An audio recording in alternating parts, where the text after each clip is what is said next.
teknik belajar itu sebenarnya sudah ada sejak lama. Bahkan kita mungkin di sekolah sudah pernah belajar question word.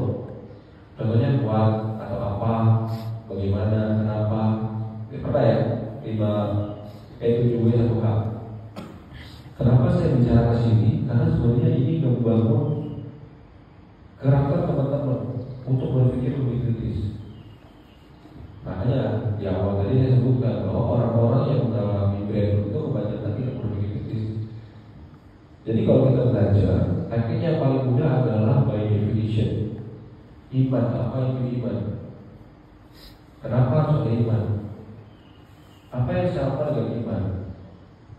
Bagaimana saya mendapatkan iman? Bagaimana membedakan orang yang beriman dan orang yang tidak beriman? Di mana iman itu berada?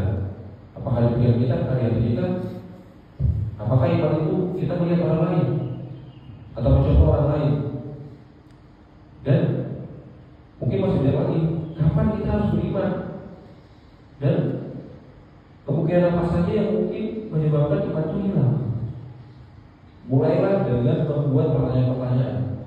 Karena menurut saya teman-teman akan fasih dalam ilmu agama berangkat dari berpikir kritis. Saya tahun 2012 tepatnya bulan Desember, kebetulan saya seorang kolaf. Tahun 2012 itu saya melihat satu video, itu konseling Kristen.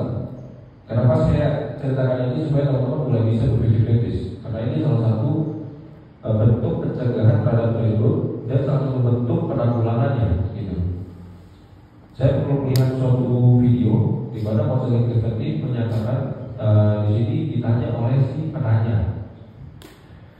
Pertanyaan ini, apakah Yesus itu Tuhan? Nah, saya awalnya berpikir, ya Tuhan. Ternyata dalam Alkitab sendiri itu saya lupa ayatnya, tapi mungkin kita bisa cari di Yohanes 3 ayat 2 atau Yohanes 3:19.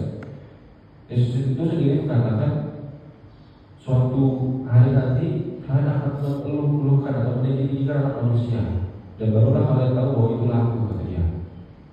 Bahwa sesungguhnya aku ini tidak memiliki apa-apa atas kemampuan atas diriku sendiri, melainkan apa yang Bapa turunkan kepadaku. Apa sih definisi itu? Apa sih kalimat itu secara penafsiran? Ternyata Yesus itu menyatakan bahwa dirinya itu adalah Rasul, utusan. Bahwa dia itu kalau dia bisa bermukjizat menyembuhkan orang sakit, bisa membangkitkan orang yang mati, itu merupakan kemampuan mukjizat yang diberikan oleh Allah untuk membuktikan bahwa Allah itu besar. Dan pemahaman orang dan dogma para pengajarnya menyatakan bahwa Yesus itu Tuhan. Gitu. Di sini, mulai dari sini saya langsung berhenti untuk beribadah lagi. Saya tahu tidak bekerja sama Tuhan, tidak beribadah. Saya ngapain? Saya bertanya, seberapa besar Yesus itu, kemungkinan Yesus itu adalah Tuhan. Saya menghentikan semuanya, saya coba cari tahu, hingga akhirnya saya tetap ulas 10 pertanyaan yang saya rasakan saat saya berdebat dengan Ustaz Ilham. Dia bertanya, siapa menciptakan langit dan bumi? Nah, jawabannya ada di Alkitab sendiri, dan dia tidak buka Al-Quran, dia bukanya Alkitab. Karena sebenarnya Alkitab itu udah boleh dibilang semuanya ada bentuknya.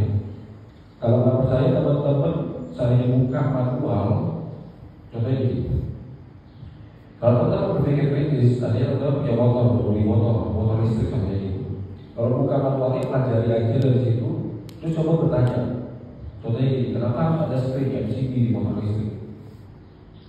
Itu nanti akan menjawab kita, ternyata spring itu sebagai pencegah apabila terjadi kebakaran, supaya tidak terjadi konslet, contohnya gitu ya, atau tidak ada yang menggunakan listrik.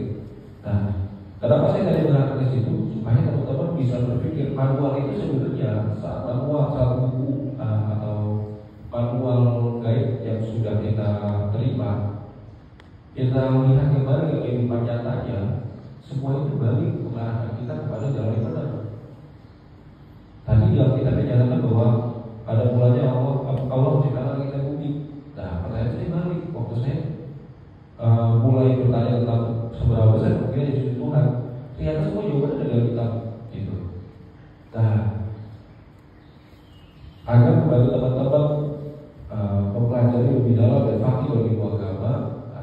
ilmu apapun itu, saya sangat sarankan mulailah belajar dari question book, buat kasus pertanyaan.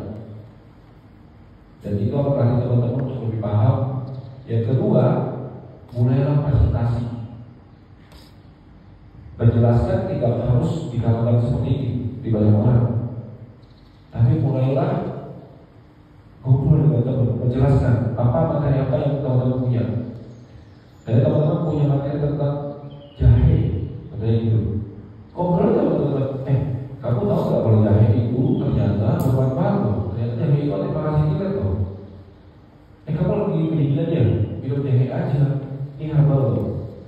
Karena dengan kita rajin menyampaikan informasi atau ilmu yang kita punya, itu akan memberikan kepakian kepada kita dan memudahkan kita untuk lebih dalam terhadap materi yang kita punya.